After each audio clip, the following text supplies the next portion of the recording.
What I am about to describe will be recognizable to most people over 60 who have been on blood pressure medication for longer than a year. Not because it is unusual, but because it is so ordinary, so woven into the daily routine of managing a chronic condition that most people have long since stopped questioning whether they are doing it correctly. The mistakes I'm going to walk through today are not errors of negligence. They are errors of incomplete information. And in blood pressure management after 60, incomplete information is not a minor inconvenience. It is one of the primary reasons that well-intentioned, compliant patients end up in an emergency department with a stroke or a cardiac event that a different set of decisions could have prevented. There are three specific mistakes that appear with striking consistency in adults over 60 on long-term blood pressure therapy. Each one feels reasonable from the outside. Each one has an internal logic that makes perfect sense when you do not have the fuller picture. And each one quietly works against the medication that is supposed to be protecting you. I'm Dr. Catherine Reeves, and I want to give you that fuller picture today. Not just the what of each mistake, but the precise biological mechanism that makes it dangerous, the patient stories that illustrate how it unfolds in real life, and the specific, actionable correction that produces measurable improvement without requiring a prescription change or a specialist referral. By the time this video ends, you will understand your blood pressure medication at a level that most patients never reach.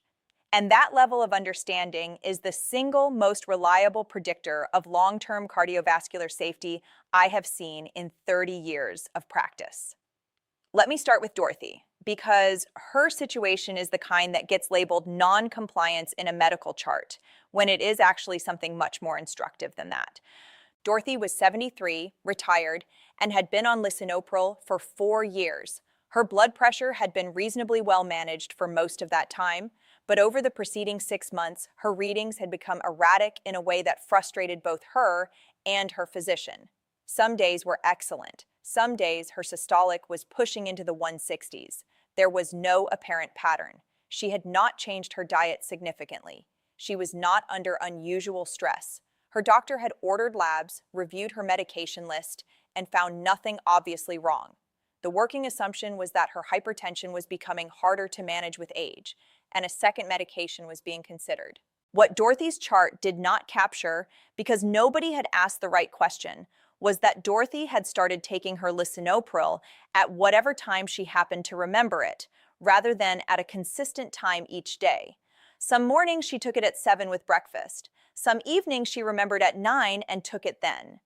When she was out with her daughter on Saturdays, she sometimes forgot it entirely and took it Sunday morning alongside her regular dose, reasoning that doubling up once a week could not possibly matter. It mattered, and her blood pressure log, erratic as it was a precise record of a medication behaving exactly as a short to medium half-life drug behaves when the dosing schedule is inconsistent. That is the first mistake. Mistake number 1 is treating blood pressure medication as a flexible, as-needed intervention, rather than as a pharmacological schedule that requires consistency to produce its intended effect. The mechanism is straightforward but rarely explained clearly enough. Every blood pressure medication has what pharmacologists call a half-life, which is the time it takes for the concentration of the drug in the bloodstream to fall to half its peak level. Lisinopril has a half-life of approximately 12 hours. Losartan has an effective half-life of 6 to 9 hours, with an active metabolite that extends the duration of action. Amlodipine has an unusually long half-life of 30 to 50 hours, which is why it is more forgiving of missed or delayed doses than the others. The clinical significance of this variation is something most patients are never given. They receive a once-daily label and an assumption that once daily means any time of day, consistently or not.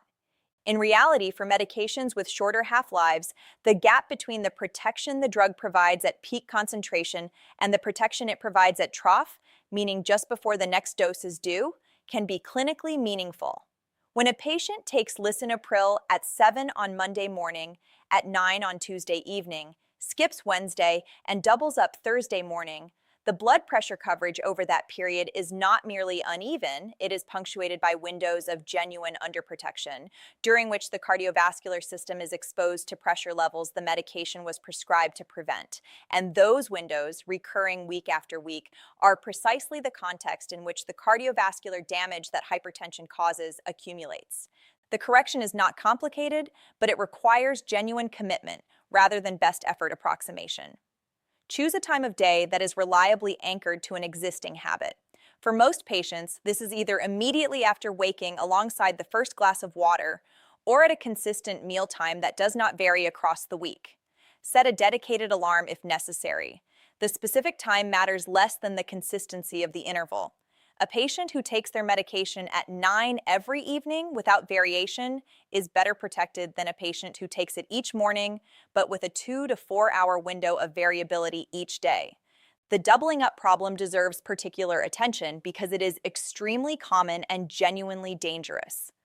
When a patient misses a dose and takes 2 the following day, they are not compensating for the gap in coverage. They are producing a drug concentration spike that can drop blood pressure far below its target range, causing dizziness, near fainting, and in older adults with already reduced vascular tone, a fall risk that has resulted in serious injury in patients I have treated. The standing guidance for most once-daily blood pressure medications is to take the missed dose as soon as you remember, unless it is within a few hours of the next scheduled dose, in which case the missed dose is skipped and the regular schedule resumed. 2 doses are never taken together. That instruction is printed in small text on most medication inserts and is almost never emphasized verbally at the prescribing appointment. It should be. Dorothy's erratic blood pressure resolved when she established a fixed 7 o'clock morning schedule anchored to her breakfast routine and stopped the occasional doubling practice. Within 6 weeks, her readings had normalized to the pattern her cardiologist expected from her medication. The second medication was never needed. Mistake number 2 is one that surprises people when they first hear it, because it involves a category of products that are sold specifically to people managing heart health and blood pressure, and that are actively marketed to the demographic most likely to be taking blood pressure medication. The mistake is using potassium-enriched products without monitoring potassium levels, while taking any medication that affects the renin-angiotensin-aldosterone system. That category includes ACE inhibitors like lisinopril and ramipril, ARBs like losartan and valsartan, and a class called aldosterone antagonists that includes spironolactone, which is sometimes added to manage resistant hypertension. All of these medications, by their mechanism of action, reduce the kidney's excretion of potassium. In a patient eating a standard diet with no supplemental potassium, this effect is generally manageable and often beneficial, since many older adults have potassium levels on the lower side of normal. But in a patient who is simultaneously consuming products with significant added potassium, the combination can push potassium into a range that disrupts cardiac electrical signaling, sometimes severely. The specific products that create this problem with a frequency that I find genuinely alarming in clinical practice are as follows. New Salt and No Salt, both sold prominently at Walmart, Kroger, and most major grocery chains, replace sodium chloride with potassium chloride and are aggressively marketed to people who have been told to reduce their sodium intake for blood pressure management. Patients on lisinopril or losartan who switch to these products in good faith are often doing exactly what they believe their doctor recommended, without any awareness that they are introducing a potassium load that their medication is simultaneously preventing the kidneys from clearing efficiently. Certain electrolyte replacement products, including some formulations of liquid IV, Nuun hydration tablets, and Pedialyte Sport, contain potassium at levels that are appropriate for a healthy athlete recovering from exercise, but that accumulate meaningfully in an older adult on RAAS blocking therapy who uses them daily for general hydration. Potassium-based magnesium supplements, particularly Natural Vitality Calm Plus Calcium, sold widely at health food stores and on Amazon, contain added potassium in formulations that patients often do not read carefully because the primary marketing message is about magnesium and bone health. and high potassium foods, consumed in newly elevated quantities, specifically bananas, avocados, sweet potatoes, and coconut water, present a dietary potassium load that is entirely appropriate and beneficial in the absence of RAAS blocking medication, but that requires specific awareness when those medications are part of the daily regimen. Walter was 71 and had made impressive changes to his diet in the year following his hypertension diagnosis. He had cut processed food, increased his vegetable intake significantly, switched entirely to no salt for seasoning, started his morning with a banana and a glass of coconut water, and was taking a magnesium supplement his wife had read about in a heart health article. He was also on ramipril. Walter felt well. He had no dramatic symptoms. He had mild occasional muscle weakness in his legs that he attributed to doing more yard work than usual. When his annual labs returned, his potassium was at a level that his internist described as requiring urgent attention and immediate cardiac monitoring. Walter had been quietly accumulating potassium from 5 independent sources simultaneously, none of which had been reviewed against his medication profile, and none of which had been mentioned at his last prescription review because nobody had asked. The correction is not to avoid potassium-rich foods, which provide real cardiovascular and metabolic benefits, but to monitor potassium levels on a schedule that reflects the actual risk profile. Any patient on an ACE inhibitor, ARB, or aldosterone antagonist should have potassium levels checked at minimum every 6 months, and within 2 to 4 weeks of any significant dietary change, new supplement, or new medication that could affect electrolyte balance. If you are currently using a potassium-based salt substitute and taking any of the medications described above, that combination warrants a laboratory check before you continue, not as a precaution against something rare, but as a response to something that has a well-documented and measurable interaction rate in older adults. Mistake number 3 is the one that causes the most friction when I describe it to patients, because it involves something that most people over 60 are told to take regularly and associate entirely with cardiovascular protection rather than cardiovascular risk. The mistake is taking ibuprofen or naproxen sodium for routine pain management while on blood pressure medication without awareness of the specific and dose-dependent interaction that NSAIDs produce with the medications most commonly prescribed for hypertension. Non-steroidal anti-inflammatory drugs, the class that includes ibuprofen sold as Advil and Motrin, and naproxen sodium sold as Aleve, work partly by inhibiting prostaglandins, which are compounds that the body uses for inflammation signaling, but also for maintaining adequate blood flow to the kidneys. When prostaglandin production is reduced, the kidney's ability to auto-regulate its own blood supply is compromised. In a healthy, younger adult with no blood pressure history and good kidney reserve, this effect is generally tolerable at standard doses for short periods. In an adult over 60 on antihypertensive therapy, particularly on an ACE inhibitor, ARB, or diuretic, the same mechanism produces a compound effect on kidney perfusion that can measurably impair kidney function and simultaneously counteract the blood pressure lowering effect of the antihypertensive medication. The clinical result is twofold and well documented. First, blood pressure in patients on antihypertensive therapy rises by an average of 3 to 5 millimeters of mercury with regular NSAID use. But in individual older patients, the effect is considerably larger and can completely override the therapeutic effect of their medication. Second, kidney function, as measured by eGFR and creatinine, declines in proportion to the frequency and dose of NSAID use in this population. Both effects are dose-dependent and duration-dependent, meaning occasional use at low doses produces smaller effects than regular use at standard or higher doses. But in older adults with already reduced kidney reserve, even moderate NSAID use over a period of weeks can produce a kidney function change that persists well beyond the period of use. Evelyn was 68 and had been managing osteoarthritis in her hands and right knee for 3 years. Her rheumatologist had suggested topical diclofenac gel, a prescription anti-inflammatory applied directly to the joint, as a safer alternative to oral NSAIDs for someone on blood pressure medication. Evelyn had used it for a time, but found the oral ibuprofen more convenient and more effective for the knee, and she had gradually returned to taking 400 milligrams of ibuprofen 2 to 3 times daily on days when the knee pain was significant, which was most days. She had mentioned this to her internist during a routine visit and had not received a strong response, which she interpreted as implicit approval. Over 18 months, her systolic blood pressure had climbed an average of 11 points from its previous stable baseline. Her eGFR had declined from 72 to 61. Her internist had increased her losartan dose twice in that period in an attempt to regain control of her blood pressure, not recognizing that the ibuprofen was the reason the previous dose was no longer sufficient.